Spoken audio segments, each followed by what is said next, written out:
Hello everybody and greetings. A little bit of a windy day here at Cumberland Falls State Park in Kentucky, and it is my pleasure to introduce to you our new travel trailer.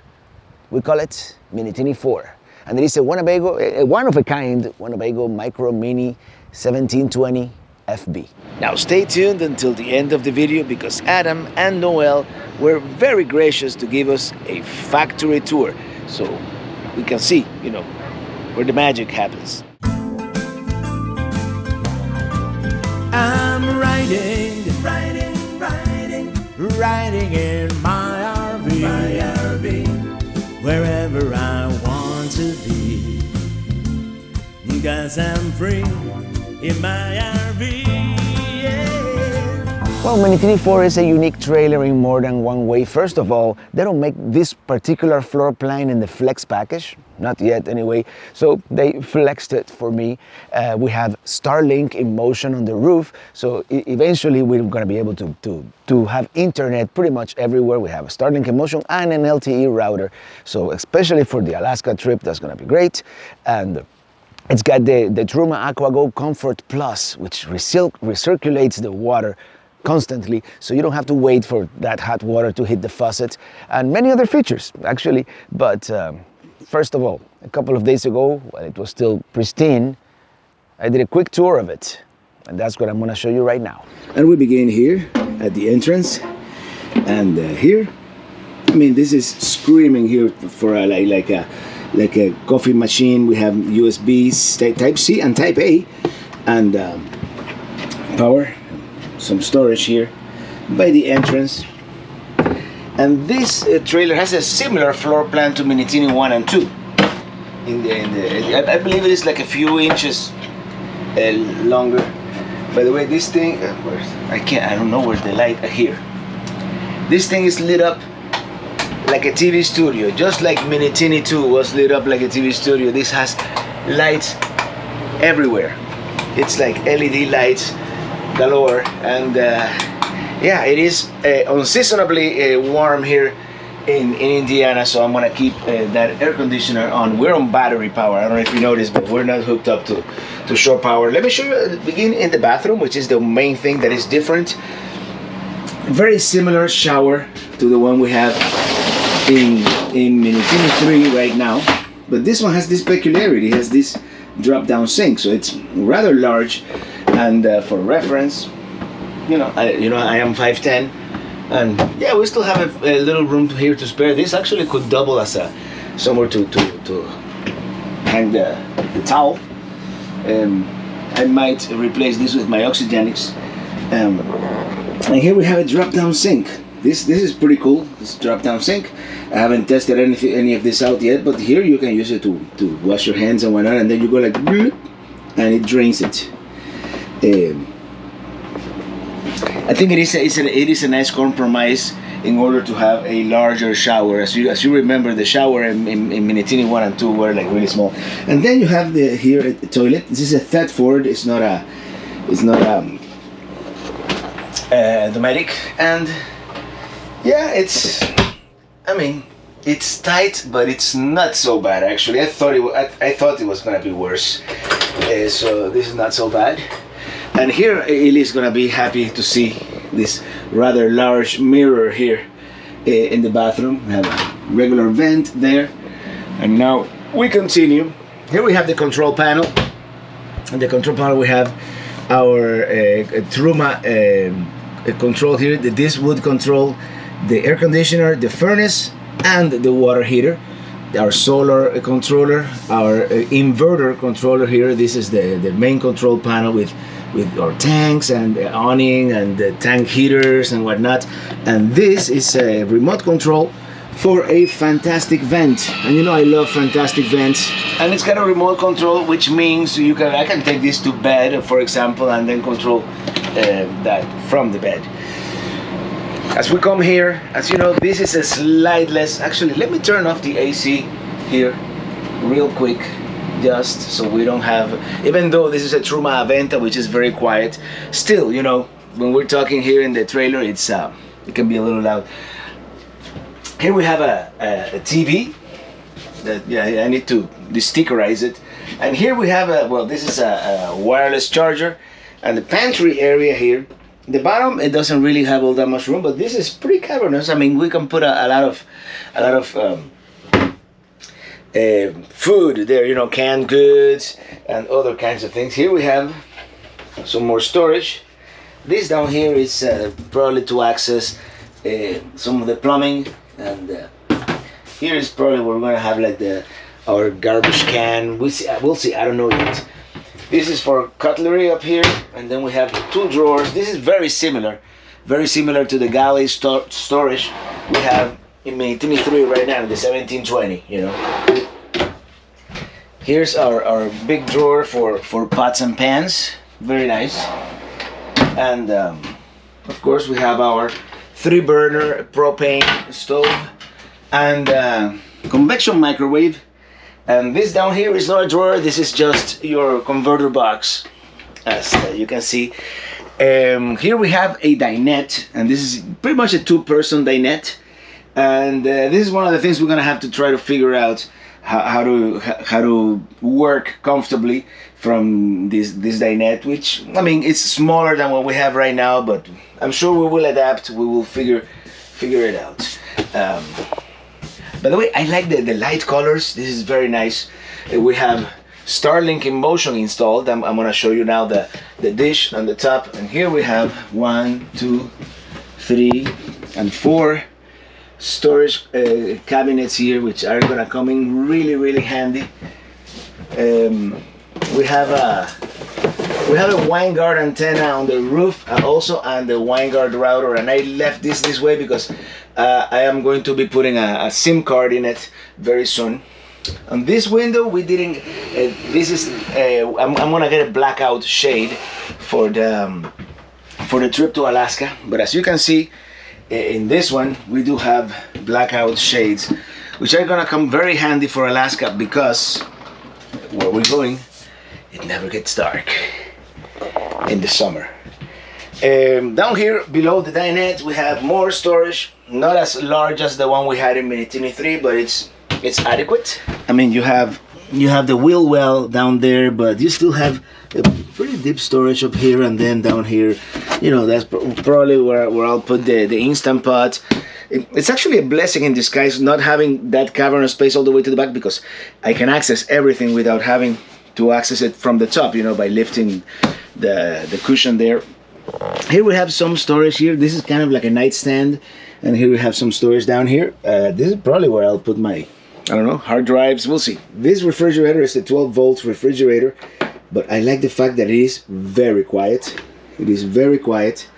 Here I put the cookies that they gave me. I'll show them to you later. I think I'm gonna like this one better than the Dometic that we have right now. Goes down very nicely.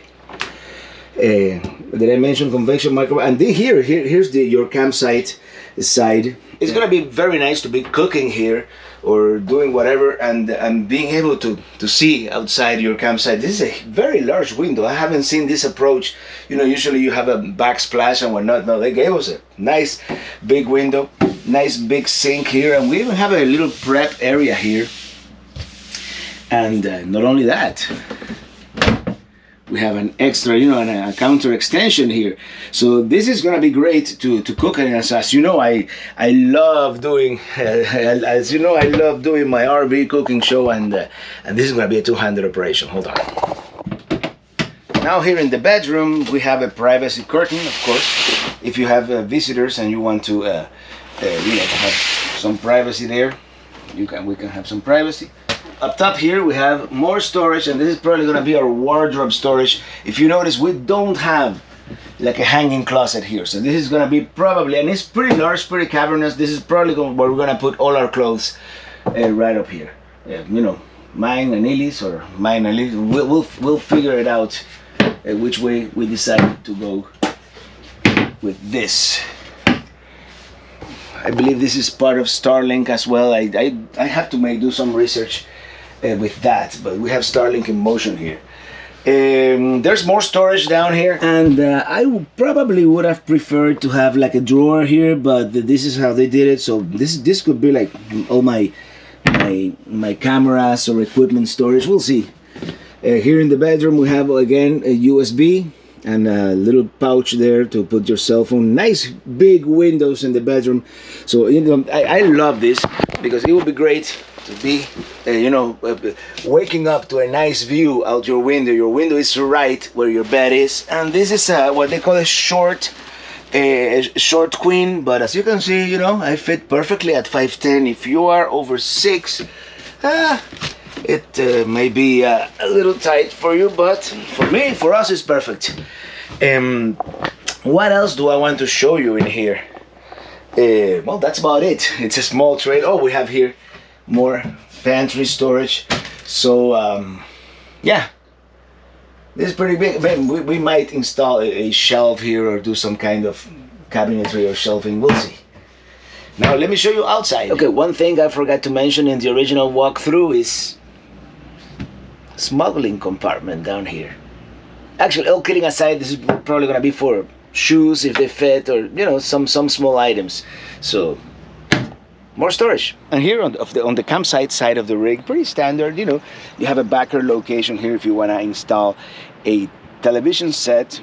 It comes prepared for a tire link, a TPMS system that I'm just probably going to transfer from Minitini 3 to here. Here's the outlet for the Truma, the Truma Vario furnace, which is great. We have electric jacks. This one we may never use. That's a cable connection. And here's some power outlet. And let me show you the size of this space here. This is huge. This is considering the flex package is taking a huge amount of space here. We still have a lot of room down here. Here we have the solar controller. Here we have a place to put our tire link, tire pressure monitoring system, and the light. And yeah, this is the flex package kind of area, and you can access it through here if you need to service the battery or the inverter or anything like that. Yeah, here in the front, pretty standard stuff. You have two, electric jack, of course, and the two liquid propane tanks, 20 pounders. Here is another access to that basement storage.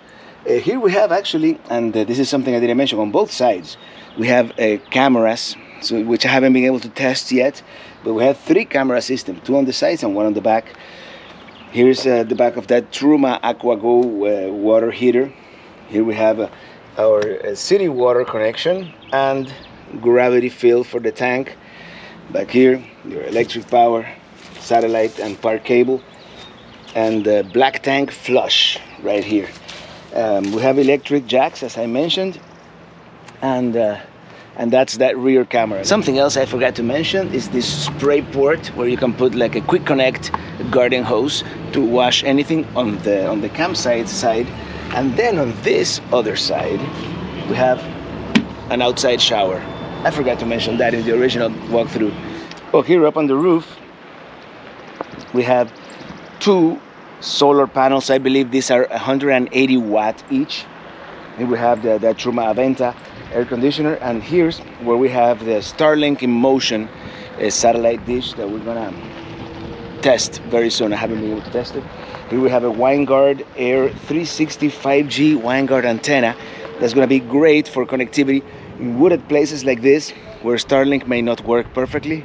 Then we're gonna have a great, and these antennas have great gain. They work really well. Now here in the back, right below the spare tire, we have a hitch receiver, and I believe Adam told me, I don't know if it's 130 or either 120 or 150 pounds.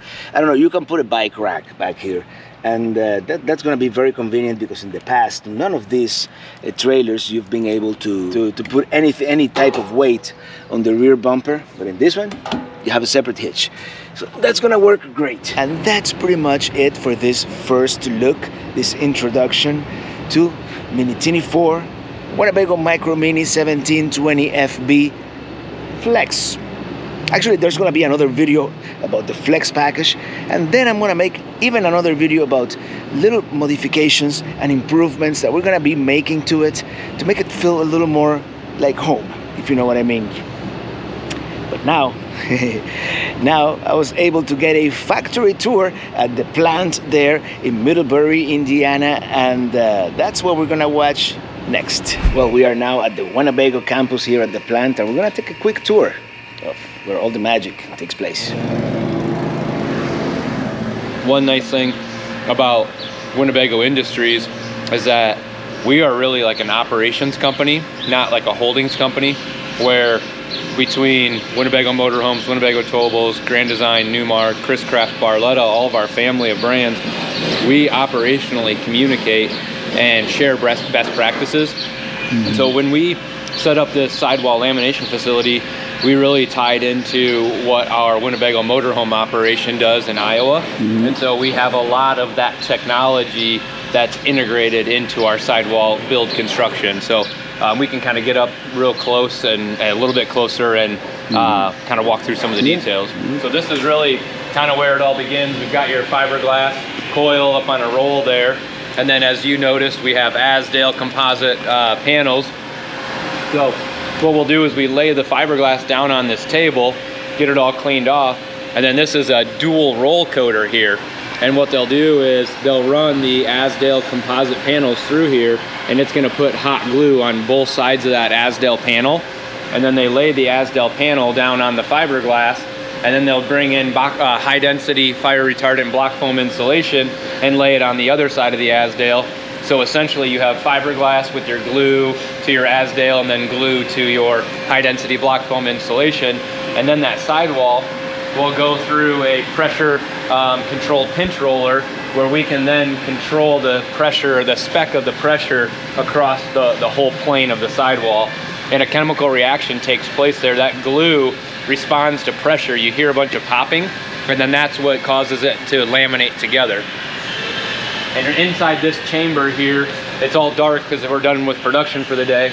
But what you would be able to see is an operator would go into that computer there and type in, you know, hey, this is a sidewall for a Micro Minnie 1720FB, which is the model that you have.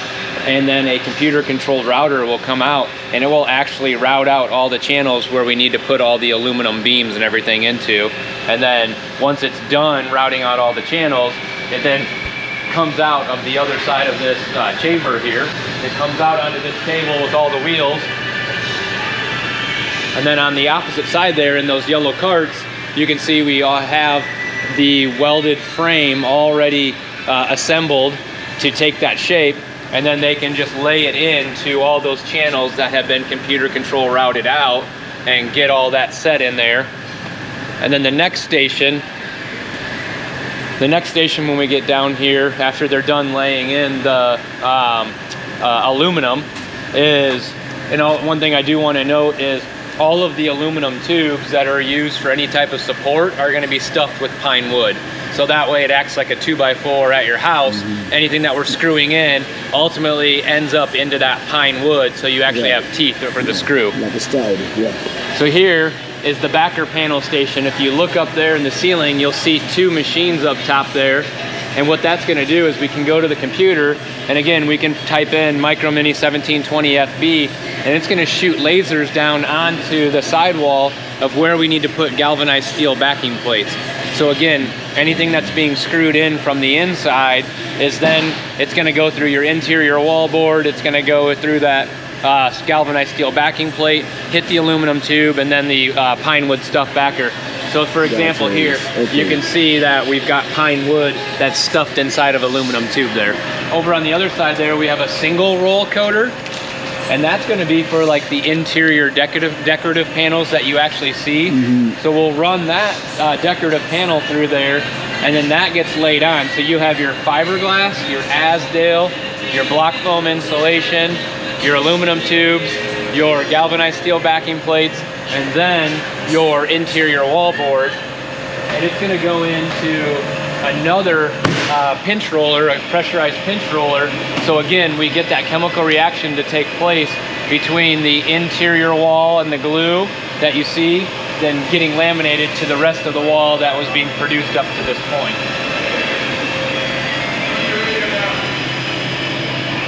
So essentially, at this point, we have a completed wall, as far as the structure goes, from fiberglass to Asdale, to the aluminum tubes, to the backer plates, to the interior wall board. And this next channel or next station up here is going to be another CNC router, but this one is going to be a very large CNC routing bit because it has to route through that whole completed sidewall. And again, it's all dark in there, so we can't see anything running.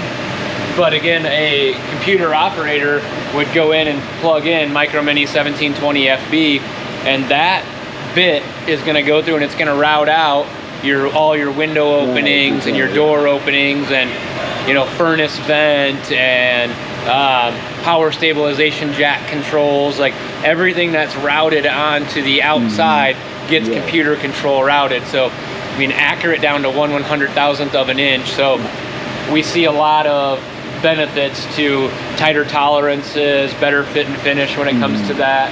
And because we understand these are homes primarily being built by humans that are then going down the road and kind of going through an earthquake. So where we can use technology to enhance the overall engineering and production and ultimately the quality. We know we're not 100% perfect, but anywhere we can include this type of technology into our production process ultimately is going to benefit the end user. So at this last station, or this last table here, really what they do is all of those route outs that we talked about, entry door, windows, baggage doors, a lot of those plugs then have to be removed. So you can see here, they have a small, like this would be like a slide out plug wall. So again, your floor plan not having a slide out, but it looks like they just got done running some walls today that would have had a slide out with a window in it. So this plug wall will then go meet up with the sidewall that it was cut from. I mean, again, you can still see this kind of looks like the one in the 2108 or 08, if you will, the slide. So and then we do, this is all staging here. And this is all the insulation that it's, right? Yep, that's all. So you can see the Asdale, and then high density block foam insulation, and then your interior wall board, and then the little shades of kind of blue in there are the hot glue that we're running through there. So, all right. And then all these are just staging parts that will then feed our Micro Minnie and Hike production, and then our Mini and Voyage production. So we're kind of centrally located on our campus, and then things can be dispersed out to each plant from here. So this is kind of the lifeline. If things go bad here, we try to build ahead to have a buffer, but this is the heart and soul of the campus to really feed production. If it gets delayed here, it gets delayed everywhere. Correct. NXG frame there. So everything's huck bolted. We've got laser aligned outriggers that are huck bolted on. All the A-frames are not just welded to the front, they're actually integrated through and then welded here, huck bolted here. All the frames come in, we flip them, put the axles on. We're, on the Micro Minis, we're using the Dexter torsion axles. We put the Goodyear Wrangler off-road, the 15-inch Goodyear Wrangler off-road tire on. And then we put the underbelly, so you got your corrugated plastic underbelly that's got the laminated kind of heat insulation to it. Then you can see here, we actually fully seal the outside on every trailer. So we try to keep, the heat in colder climates. We try to keep the dust out. We try to keep the varmints out. We put in all the flex, LP lines, run all that. And you can see we're back like here in the wiring department. So we run all the electrical wiring that needs to run through the chassis and the frame. Got holding tank supports that get dropped in, and then all of your holding tanks are set in here as well, so you're fresh black and gray.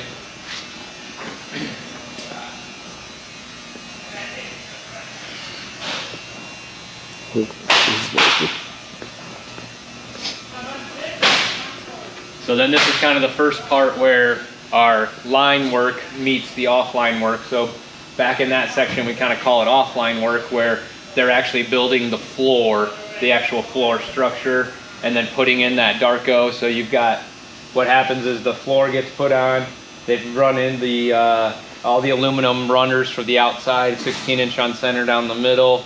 and then they bring that all together and produce that floor. Then they'll bring it over to the line. They've got a hoist over here that they can bring it and drop it down. You can see they secure the floor with the large screws all the way, and then the decorative lino that you see that you stand on in your unit then gets run and secured on top of the floor there, on the top of the floor structure. So as I was saying, you got all the aluminum assemblies over there that they can weld together. They still use the, similar to lamination, they will use the pine wood that they stuff in the aluminum tubes for the outriggers there. That's going to help secure the walls and everything, and everything like base cabinets. So here they build between these two areas. They're going to fully build like kitchen, like a lot of your base, we call it base cabinets. So your kitchen base cabinets, your lavatory base cabinets, all of that kind of gets built here, and they'll actually install sinks and countertops, and then they'll bring it over as one assembly. End panels or end tables, and then like shower surrounds and shower bath walls will get assembled here, because then we kind of enter into our, after we get all the base cabinets set here, as you can see as it flows through here and kind of hits our main production line, all the base cabinets are on, they've got the shower wall on, and now they can start bringing in some of the overhead cabinets and prepping them. They'll get them set in here. They can start setting in water heaters and furnaces back through the plumbing area. You can see here back in this area, before it goes anywhere else, we do flood test and check everything. We check all the tanks, so that way if there is an issue, you know, we call it like inline quality. So we try to catch everything inline, in station, before it hits the front of the house, where we have additional PDI checks up there as well. So this is a 1720, I see. This one is a 1720. Yep, you're getting to see your model in the middle of production. So now, as we come a couple stations down, you can see back there on all the carts, it's the similar carts that we saw up in the lamination. So all the sidewalls and rear walls are going to be staged back there, and then they have hoists where at about these couple stations here, they will bring the sidewalls and the end walls to meet up with the trailer just in time to be installed. And then, as you can see, when you go from this station to this station, now you really don't see much on the inside, because you have your rear wall and your front walls put on, your side walls, and then they have your front wall here as well that kind of get brought in. So now you've got the box that's all kind of assembled and put together.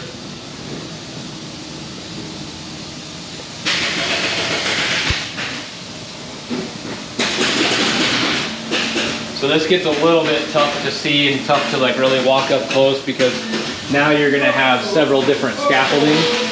So I think now would be a good time for us to go up these stairs, because we can stand right here and you can see what's going on in all of these different stations of scaffolding. So now that we're upstairs on the mezzanine, you can see here you've got all these bowed trusses, and this is where actually the whole roof system is going to be constructed up top here on the mezzanine. So you can see the trusses that are kind of stacked up here. You can see a stack of walls or roofs that are finished there sitting underneath that yellow hoist, and those will get, once we get production up and running here tomorrow, that next roof will get hoisted up and go out over top of the mezzanine there and drop down on the trailers that we just left the floor to come up. Like I said, as we get to all these trusses, it's hard to really kind of see when you're down on the floor, but you know, now that we're up here, like I said, you've got your sidewalls on, you've got your front walls, your rear walls on, and you can see kind of looking down into the inside, it's starting to really look like a travel trailer. And again, these are all the 1720s. It was a good coincidence that these are online while you're here taking delivery. So as you can see here, this is where I'm saying the roofs will come over and get set on. And then just to the left there, Robert, you can see that's when it was set on and assembled. So now they're running all the wiring through the roof. So you saw like back in the frames and floors area where we had all the wiring, electrical run through there. Now we've got all the electrical and wiring, so we can get all the clearance lights, ACs, power fans, everything that's, you know, antennas that are going to be run up there. You can see all the wiring bins and everything that are up here and being fed down through out to the line. And then when they get done doing that, you can kind of see they've got rolls of insulation back there, as well as at the top here, we've got the silver insulation. So if you think about what we saw back in the floors, when I was talking about that thermal insulation being laminated to the corrugated plastic, that's to retain heat for colder climates. This is the reflective for the sun's UV rays, so that way the UV rays don't penetrate all the way down into the trailer to try to help with that. And then you can see on the next couple stations how you can see the insulation is filled all the way from the rear of the trailer to the front, all the way down the front where the front cap is going to be, as well as the reflective foil insulation runs the whole profile front to back as well. So as we come up to the next couple stations here, you can see where we kind of just talked about the close-up of the roof with the insulation and the reflective foil. Then that last scaffolding station is where they're going to actually put the walk-on roof decking. So, because again, we put standard ladders on everything. We have fully walk-on roofs. We promote getting up to check caulks and seals. So that's where they're going to lay in all the walk-on roof decking. You can see then they can seal the seams, get that all cleaned up. And now you've got a nice clean roof with just the necessary wiring needed for the vent fan or the air conditioner that are kind of pulled through there. You can see like vent caps for black tanks, and your bathrooms and plumbing and everything are sticking up through there. And then that next, in this open area here, as you can see, we go from scaffolding to open area to scaffolding. As you can see, they're putting the front caps on. So as it was still in this scaffolding here, you can still see the reflective insulation and the regular insulation. Then these two trailers here have the front cap on with some of the clearance lights wiring, and then they're putting in some of that trim molding to help hold it on. And then it goes to that one last final scaffolding station there, where then that is actually going to be the TPO polyurethane roof membrane material that will then get stretched out to kind of final finish the roof there. After we get all of the roof membrane on, you can see here, then the next is going to be anything that's going to be assembled or attached to the roof, such as vent covers or AC covers, refrigerator covers, power vents. It all gets loaded onto a cart right here from up top in the mezzanine, and then the cart will then go out to the trailer where our team members are then able to take it right off the cart. So it's just a lot more, it's a safer and more ergonomically friendly to get those items to be able to get them attached to the roof there. Watch your head here as you come through. Yep. So then as you can see, it leaves that station there where it got everything assembled, and now it has your air conditioner, solar panel, antenna, all your vent covers, and you can see the sealants, everything, all the self-leveling sealant. And then really from here on down the line, a lot of what's being done is going to be to the interior. So, you know, after the windows and all, like, so here you can see no windows. That's where they're going to, doors, windows, baggage doors, vent covers, everything kind of gets final finish there. But now, below us, what is happening is they're making like kits. They're putting in all the valances, if there's any bunk curtains and bedspreads and appliances, all the appliances get put in kits, and then they'll start bringing those to the line. So the offline kit work will bring it to the line and to install everything on the inside. And then as we kind of go down the last few stations, one of the last things that get put on are actually the door facings, your door and drawer facings. So we need a lot, you know, be able to get our hands into there, that the team needs to be able to get their hands in to screw in or secure items to the walls or floors. So we wait till the very end to then bring in all the doors and drawer facings and assemble those in, so that way they didn't get damaged during the production process. Then we'll bring in bedspreads and mattresses, and again, then we have a lot of our, what we call our QC, kind of PDI, pre-delivery inspection quality control checks that happen down on this station, or down on these stations as we do through final finish here. As I was talking about, some of those kits down there, so those white kits will have all the doors and drawers kind of there, TVs and backer, or the mounting brackets, awnings, all of that just come right, kind of offline work, and then they feed the line. Well, once again, I want to thank Adam and Noel for this factory tour. And of course, as always, thank you so much for watching, and see you on the road.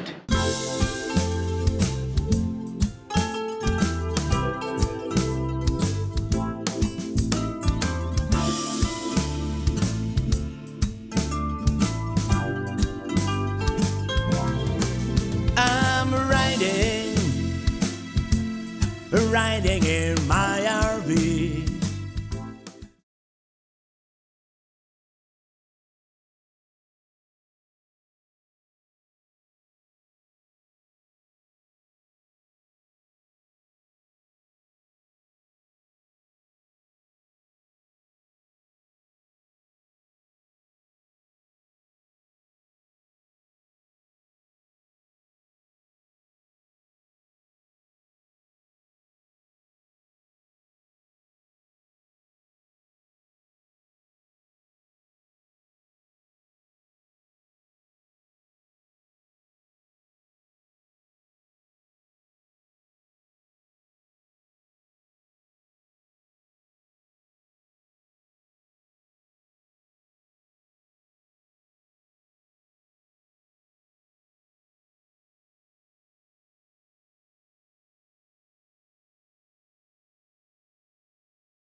But I hope you enjoyed that factory tour that Adam gave us.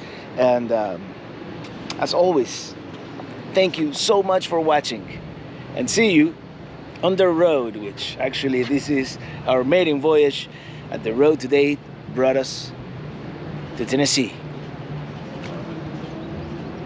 There will be a video about this place too.